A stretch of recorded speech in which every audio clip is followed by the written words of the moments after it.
Assalamualaikum warahmatullahi wabarakatuh. Waalaikumsalam warahmatullahi wabarakatuh. Selamat pagi anak-anak.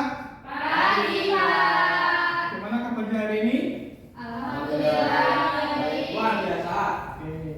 Sebelum kita mulai pembelajaran, mari kita berdoa untuk agama dan negara masing-masing. Berdoa mulai. Selesai. Oke, hari ini apakah semuanya hadir? Atau ada teman kamu yang tidak masuk? Ada Pak. Ada siapa? Mas Okto. Mas Okto. Selamat Ada pagi, keterangannya? ya. Ada keterangannya ya? Sakit Pak. Sakit. Oh, iya. Semoga teman kita yang sedang sakit diberikan kesembuhan ya. Amin. Sebelum kita masuk pembelajaran, coba tirukan apa yang saya katakan ya dengan semangat. Oke? Ya Pak. Oke. Indonesia bersatu. Indonesia bersatu. Indonesia merdeka. Indonesia merdeka. Indonesia jaya. Indonesia jaya. Pancasila jati diri. Pancasila jadi diri. NKRI harga mati. NKRI harga mati. Oke.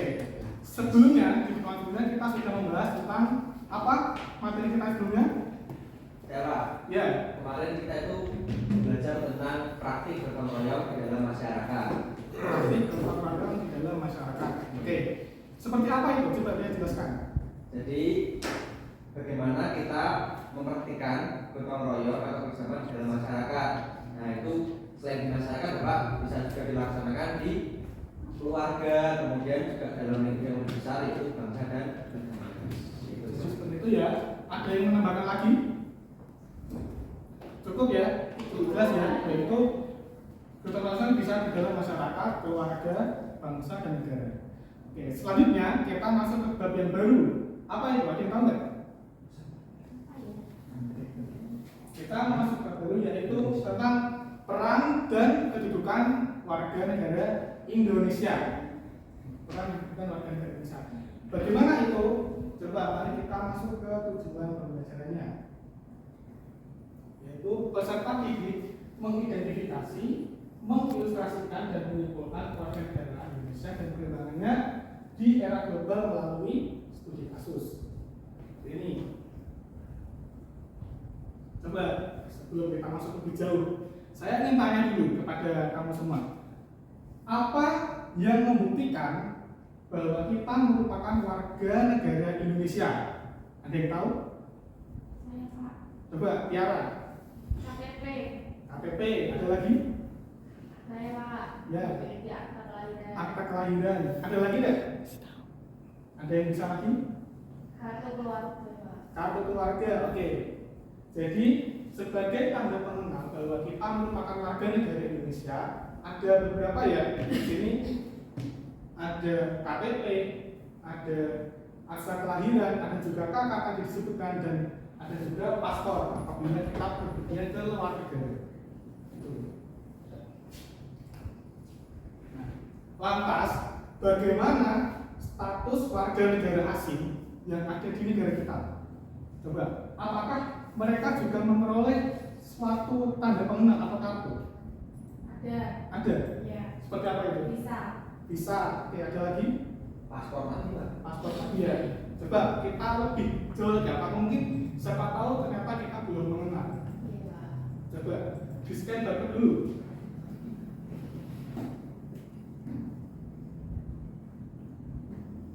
Itu pakainya apa ya Pak ya? Ini nanti kita diarahkan masuk ke dalam suatu web. Coba dibaca di situ. Nah, jadi ada KTP untuk warga negara asing. Apakah kamu sudah tahu? Ada Baru tahu. KTP untuk warga negara asing. Baru tahu Pak. Ya. Ternyata kita juga baru tahu ya bahwa ada KTP untuk warga negara asing. Jadi itu sifatnya berlaku sementara, tidak seperti KTP yang kita miliki. Kalau KTP itu dimiliki oleh warga negara Indonesia selama seumur hidup. Sedangkan untuk warga negara asing, sana bagaimana? Ada batasnya, maksimal 1 tahun. Nanti bisa diperbaca kembali. Selebihnya nanti dipelajari lebih lanjut ya. Oke. Selanjutnya, apa yang kamu ketahui tentang rakyat? Ketika kamu dengar tentang rakyat, apa yang ada dalam benak itu apa sih rakyat? Coba. Penduduk di Penduduk. Indonesia, warga negara Indonesia. Lagi, Kita semua rakyat. Kalau kita mengingat tentang syarat-syarat sebuah negara menjadi sebuah negara, kan ada dua unsur. Unsur yang pertama konstitutif, Konstitutif. yang kedua Deklaratif. konstitutif meliputi apa saja? Rakyat. Adanya rakyat, Pemerintah adanya pemerintahan daulat, ada lagi wilayah, dan tambahan deklaratif yaitu pengakuan dari negara. Di sini poin rakyat. Siapa saja yang dikatakan sebagai rakyat? Nah, di sini coba kita gali lebih jauh. Di sini rakyat dibagi menjadi dua berdasarkan hubungan dengan pemerintah negaranya, dan kedua berdasarkan hubungan dengan daerah tertentu di dalam satu negara. Singkatnya begini, ada warga negara, ada bukan warga negara, ada penduduk, ada bukan penduduk. Coba bisa dipahami nggak? Warga negara itu yang bagaimana? Adalah mereka yang berdasarkan hukum merupakan anggota dari negara. Dikenal dengan apa? Melalui apa tadi? Adanya KTP, KK itu sebagai bagian dari negara, warga negara. Sedangkan bukan warga negara adalah mereka yang mengakui negara lain sebagai negaranya. Misalnya orang asing yang dia ada di Indonesia, dia dikatakan sebagai warga negara asing, bukan warga negara Indonesia. Dan dia juga sekaligus bisa dikatakan sebagai penduduk. Kenapa kok penduduk? Karena dia bisa jadi tinggal lama di negara kita dalam jangka waktu yang lama. Nah, kalau yang bukan penduduk itu adalah mereka warga negara asing yang mungkin dia adalah turis, tamu negara, karena dia ini penduduk sifatnya sementara. Sampai sini bisa dipahami ya? Oke.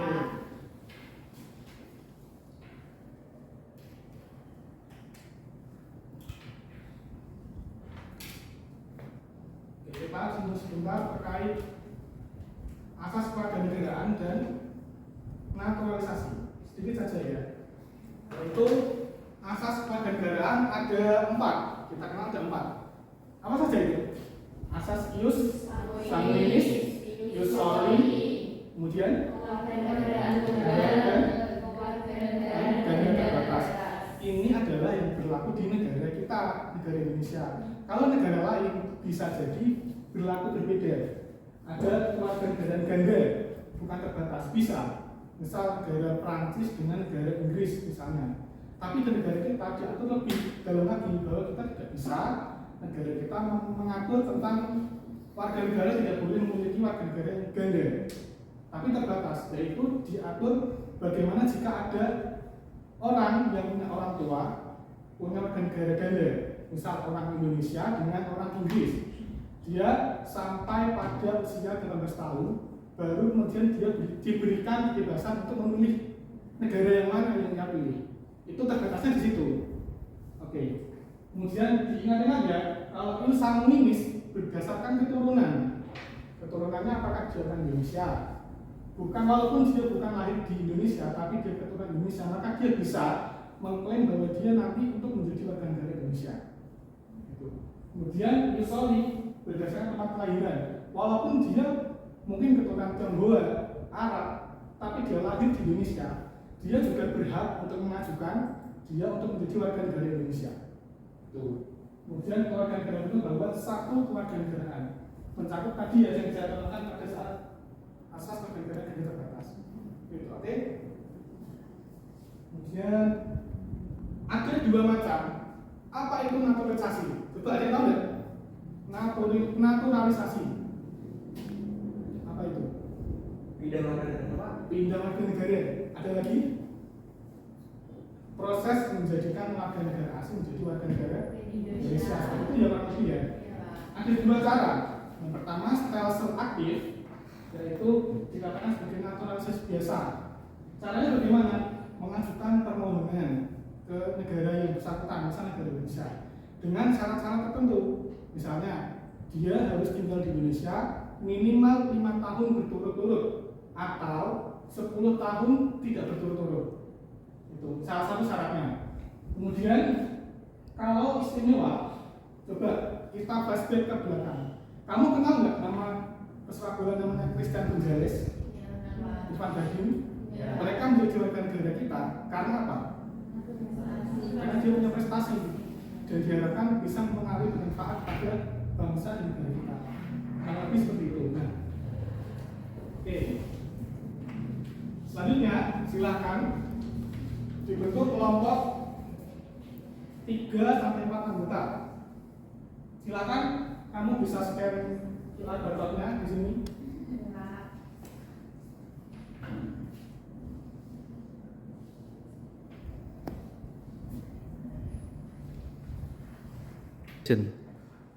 Oke, sudah bisa?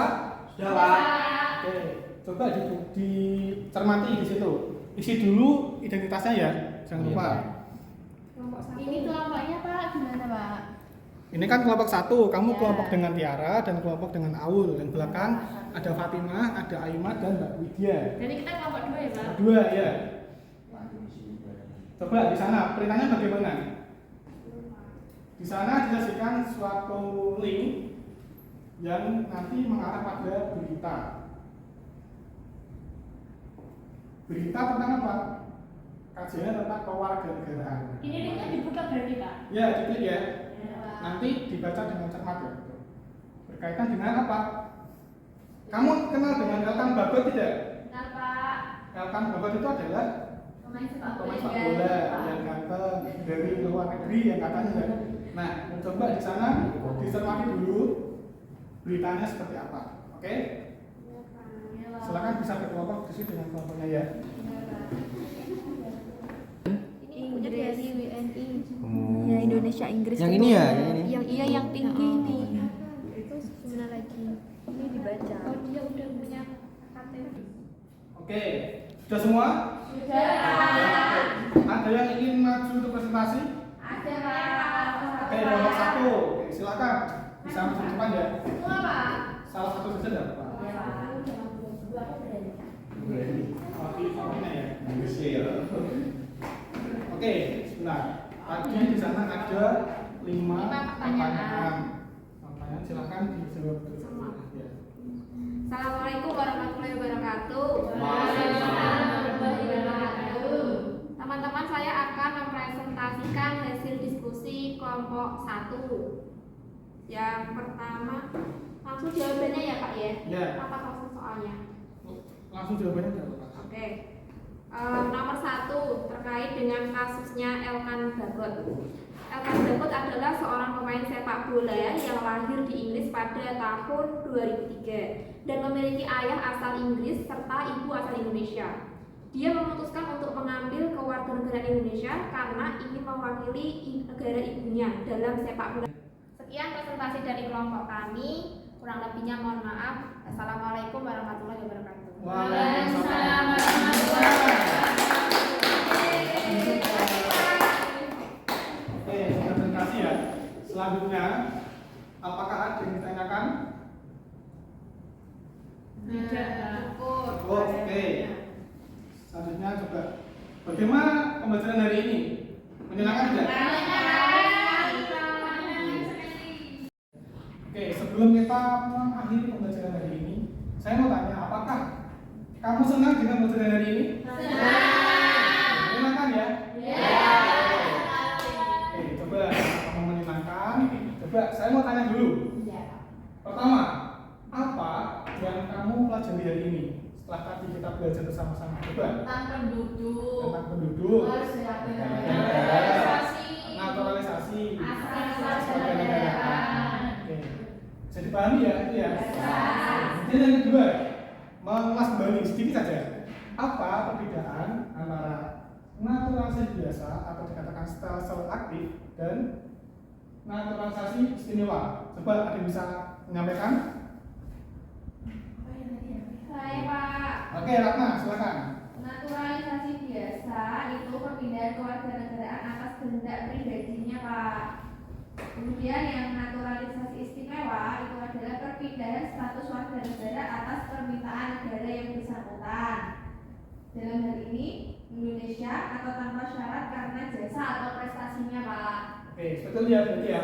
Naturalisasi biasa yaitu dengan permohonan, dengan syarat. Sedangkan naturalisasi istimewa bisa dengan prestasi. Tadi ya, dengan ada prestasi.